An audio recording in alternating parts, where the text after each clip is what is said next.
ayan, mag-prepare po tayo ng ating agahan. Ayan, itlog na maalat. Ayan, na-miss kong kumain ito. Minsan lang po ako makakain ito. Medyo mahal na ngayon ang itlog. Lalo pa ito. So, talagang kahit mahal, bumili ako ng isang piraso. Kasi favorite ko to. Tapos, lagyan ng kamatis. Ayan. At sibuyas. Ayan, lagyan natin ng kamatis. So, hinugasan ko na po ito. Ngayon, ihiwain ko na lang. So, hindi pa masyadong hinog yung aking kamatis. Ayan.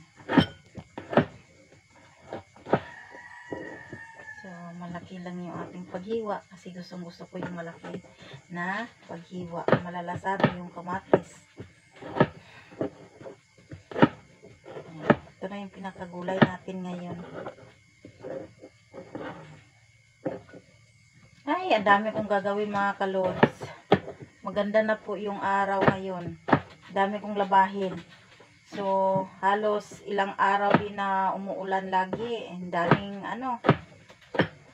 labahin. Dahil palaging nagbibihis. Ayan. So, parang di na yata ito ulan. Maglalaba na naman ako ngayon. Kaya kakain muna tayo ng agahan. So, yan lang. Thank you for watching.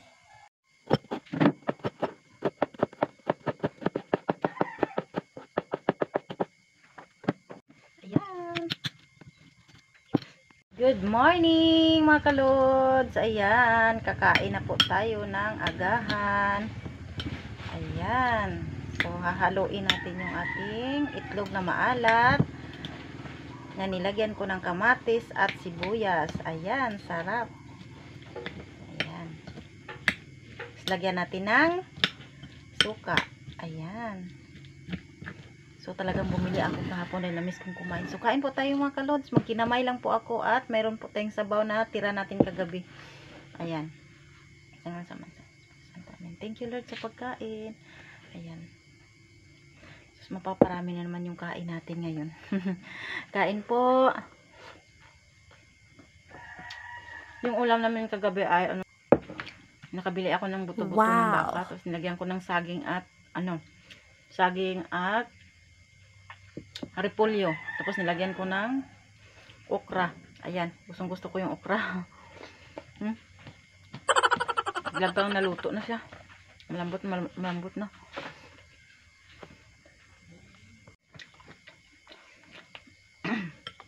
Ayan, kakain na po tayo ng tikman na natin yung ating itlog na maalat. Ayan, yummy.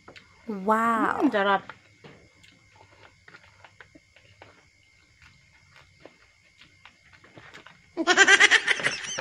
Mapaparami lagi yung kain natin.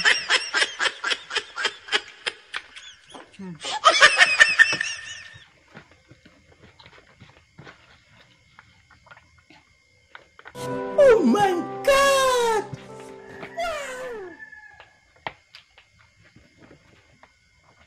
Dadamihan ko na yung aking kain kasi maglalaba ako anong oras na ako nitong katapos ngayon.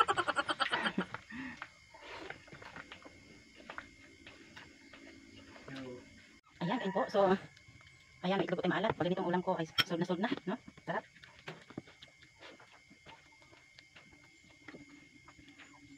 Ang sarap talaga ng itlog maalat.